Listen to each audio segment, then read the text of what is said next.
અત્યારે જામનગરના ગુલાબનગર વિસ્તારમાં એક 12 વર્ષની બાળાની હત્યા બાબતને એક બનાવ ધ્યાનમાં આવેલ છે.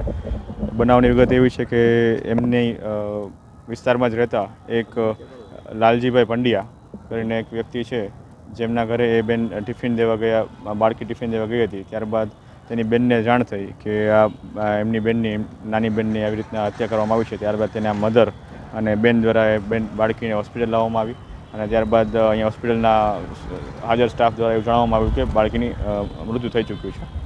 આ બાબતની ફરિયાદની તજવીજ ચાલુ છે. તેમજ આરોપીને શોધખોળ માટે તમામ જિલ્લાની LCB, SOG તથા city B division police, A division police તમામના ડી સ્ટાફ તેમજ તમામ સ્ટાફ આમાં લાગેલ છે. અલગ અલગ ટીમો બનાવીને ચાલુ છે. તેમજ આરોપીની શોધખોળ હાલ ચાલુ છે.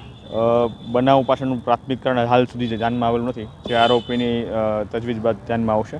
તેમજ હત્યામાં છરીના ઘા મારવામાં આવ્યા છે, જેમાં શરીરના આગળના તેમજ પાછળના ભાગે વાંસાના ભાગે આશરે 13 થી 14 જેટલા ઘા છરીના મારવામાં આવેલા છે. જે પ્રાથમિક બાબતો ધ્યાનમાં આવી છે એ મુજબ જે લાલજીભાઈ પંડ્યા કરીને જે શકદાર જે ઈસમ છે, એના વિરુદ્ધ અગાઉ તેની પોતાની જ પત્નીની હત્યા બાબતનો ખંભાળિયા ખાતે ગુનો દાખલ થયેલો છે એવી પ્રાથમિક માહિતી મળેલ છે, જે વેરીફાઈ કરવાની બાકી છે માહિતી.